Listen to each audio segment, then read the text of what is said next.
আপুনি জানেনে পঁইতা ভাত খালে কোনটো ৰোগ নিৰাময় হয়? নুডলছ খালে শৰীৰৰ কোনটো অংগ বেছিকৈ ক্ষতিগ্ৰস্ত হয়? ৰাতি টোপনি অহাৰ সময়ত বাৰে বাৰে প্ৰস্ৰাৱ কৰাটো কোনটো ৰোগৰ লক্ষণ? এনেধৰণৰ আৰু কিছুমান নজনা প্ৰশ্নসমূহৰ উত্তৰ জানিবলৈ আমাৰ লগতে ভিডিঅ'টোৰ শেষলৈকে থাকিব বুলি আশা ৰাখি ভিডিঅ'টো আৰম্ভ কৰিছোঁ।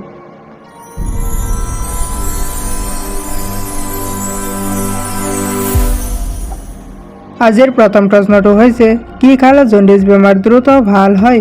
অপশ্যনসমূহ হৈছে ক কঁঠালৰ বীজ, খ নেমুৰ পানী, ঘ নাৰিকলৰ পানী, ঘ তুলসী পাত।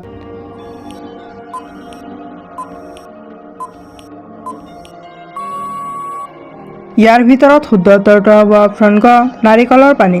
নাৰিকলৰ পানী খালে জণ্ডিছ বেমাৰ দ্ৰুত ভাল হয়। আমি আহিছোঁ পৰৱৰ্তী প্ৰশ্নটোলৈ। জাম খালে শৰীৰৰ কোনটো ৰোগ নিৰাময় হয়? অপশ্যনসমূহ হৈছে ক হৃদৰোগ, খ জণ্ডিছ, গ কৰ্কট ৰোগ, খ ডায়েবেটিছ।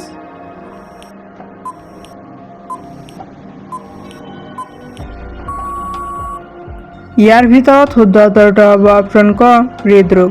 জাম খালে শৰীৰৰ হৃদৰোগ নিৰাময় হয়। আমি আহিছোঁ পৰৱৰ্তী প্ৰশ্নটোলৈ। প্ৰতিদিনে কোনটো ফল খালে তেজ বৃদ্ধি হয়? অপশ্যনসমূহ হৈছে ক আপেল, খ আঙুৰ, গ আমলখি, খ ডালিম।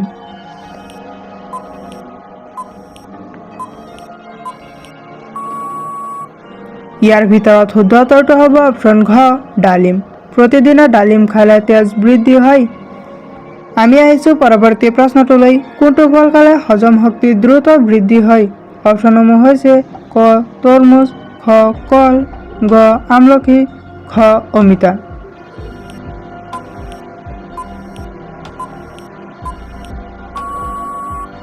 ইয়াৰ ভিতৰত শুদ্ধ উত্তৰটো হ'ব অপশ্যন গ আমলখি। আমলখি খালে হজম শক্তি দ্ৰুত বৃদ্ধি হয়। আমি আহিছোঁ পৰৱৰ্তী প্ৰশ্নটোলৈ। ঠাণ্ডা পানী খালে শৰীৰত কোনটো অংগৰ ক্ষতি হয়? অপশ্যনসমূহ হৈছে ক হাড়, খ হাৰ্ট, গ হৃদয়, ঘ লিভাৰ।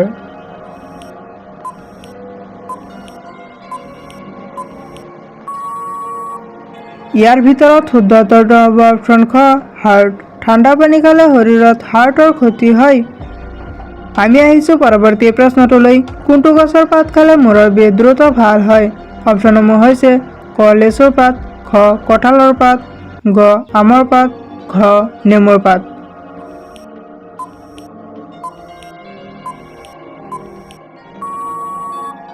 ইয়াৰ ভিতৰত শুদ্ধ উত্তৰটো হ'ব অপশ্যন ঘ নেমুৰ পাত। নেমুৰ পাত খালে মূৰৰ বিষ দ্ৰুত ভাল হয়। আমি আহিছোঁ পৰৱৰ্তী প্ৰশ্নটোলৈ। অসমীয়া কেলেণ্ডাৰত কোন মাহত ৩২ দিন থাকে? অপশ্যনসমূহ হৈছে ক বহাগ মাহ, খ জেঠ মাহ, গ আহাৰ মাহ, ঘ কাতি মাহ।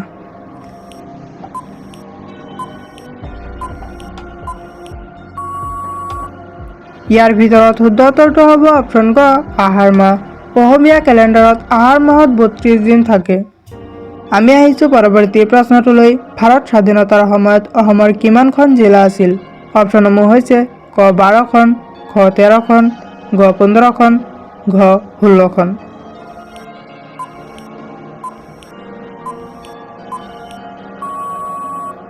ইয়াৰ ভিতৰত শুদ্ধ উত্তৰটো হ'ব অপশ্যন খ ১৩খন। ভাৰত স্বাধীনতাৰ সময়ত অসমৰ ১৩খন জিলা আছিল।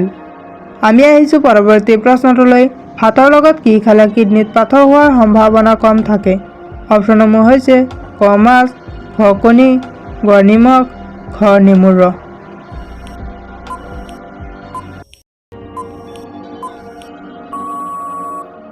ইয়াৰ ভিতৰত শুদ্ধ উত্তৰটো হ'ব অপশ্যন ঘ নেমুৰ ৰস। ভাতৰ লগত নেমু খালে কিডনীত পাথৰ হোৱাৰ সম্ভাৱনা কম থাকে। আমি আহিছোঁ পৰৱৰ্তী প্ৰশ্নটোলৈ। পৃথিৱীৰ কোনখন দেশত কেঁচুৱাৰ সন্মুখত চিগাৰেট সেৱন কৰিলে জেল হয়? অপশ্যনসমূহ হৈছে ক জাপান, খ ফ্ৰান্স, গ চীন, ঘ আমেৰিকা।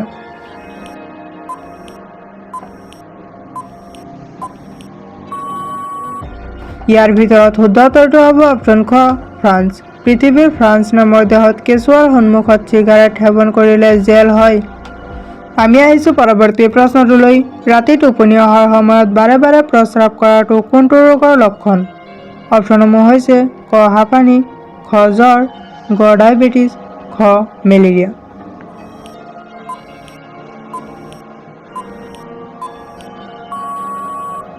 ইয়াৰ ভিতৰত শুদ্ধ উত্তৰটো হ'ব অপশ্যন গ ডায়েবেটিছ। ৰাতি টোপনি অহাৰ সময়ত বাৰে বাৰে প্ৰস্ৰাৱ কৰাটো ডায়েবেটিছ ৰোগৰ লক্ষণ। আমি আহিছোঁ পৰৱৰ্তী প্ৰশ্নটোলৈ। কোনটো অসমৰ একমাত্ৰ পাহাৰীয়া ষ্টেচন? অপশ্যনসমূহ হৈছে ক জাতিংগা, খ উমৰাংচু, গ হাফলং, ঘ আমৰেং।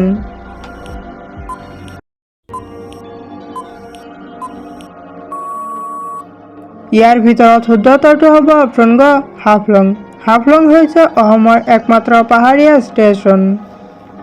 আমি আহিছোঁ পৰৱৰ্তী প্ৰশ্নটোলৈ। নুডলছ খালে শৰীৰৰ কোনটো অংগ বেছিকৈ ক্ষতিগ্ৰস্ত হয়? অপশ্যনসমূহ হৈছে ক হাঁওফাঁওৰ, খ পেট, গ বৃক্কৰ, ঘ যকৃত।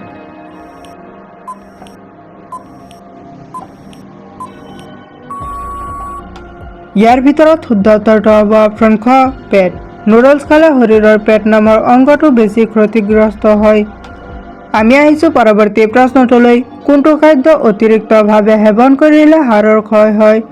অপশ্যনসমূহ হৈছে ক নিমখীয়া, খ চৰ্দাৰ, গ টেঙা, খ মিঠা।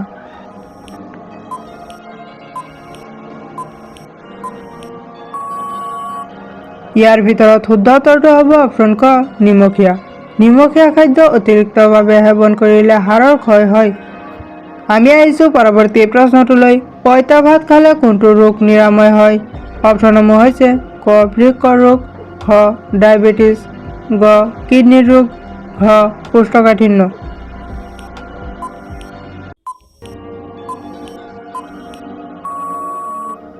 ইয়াৰ ভিতৰত শুদ্ধ উত্তৰটো হ'ব অপশ্যন ঘ কোষ্ঠকাঠিন্য।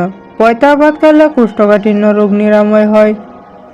আমি আহিছোঁ পৰৱৰ্তী প্ৰশ্নটোলৈ। পৃথিৱীত এনেকুৱা কোনটো ফল আছে যিটো ৰেলেৰে লৈ যাব নোৱাৰি?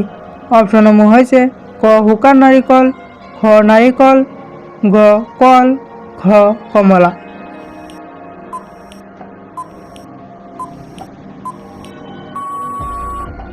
ইয়াৰ ভিতৰত শুদ্ধ উত্তৰটো হ'ব অপশ্যন ক শুকান নাৰিকল। শুকান নাৰিকল ৰেলেৰে লৈ যাব নোৱাৰি। আমি আহিছোঁ পৰৱৰ্তী প্ৰশ্নটোলৈ। কোনটো জীৱৰ হৃদয় 1 মিনিটত 1000 বাৰ উশাহ লয়? অপশ্যনসমূহ হৈছে ক চিল, খ ফেঁচা, গ গুঞ্জন চৰাই, ঘ বগলী।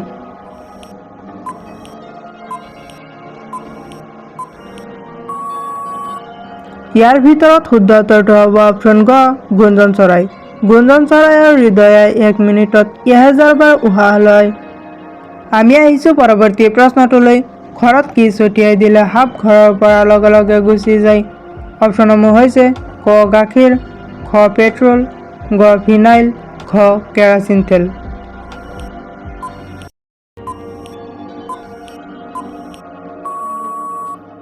ইয়াৰ ভিতৰত শুদ্ধ উত্তৰটো হ'ব অপশ্যন খ পেট্ৰল। ঘৰত পেট্ৰল ছটিয়াই দিলে সাপ ঘৰৰ পৰা লগে লগে গুচি যায়। আমি আহিছোঁ পৰৱৰ্তী প্ৰশ্নটোলৈ। পৃথিৱীৰ কোনখন দেশৰ সৈন্যবাহিনী আটাইতকৈ বেছি শক্তিশালী? অপশ্যনসমূহ হৈছে ক চীন, খ ভাৰত, গ ইংলেণ্ড, খ আমেৰিকা।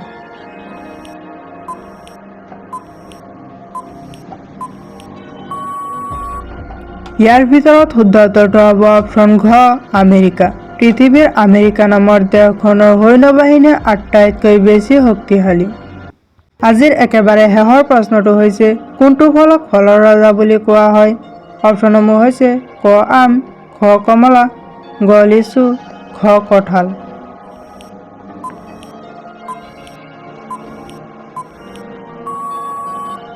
ইয়াৰ ভিতৰত শুদ্ধ উত্তৰটো হ'ব অপশ্যন ক আম।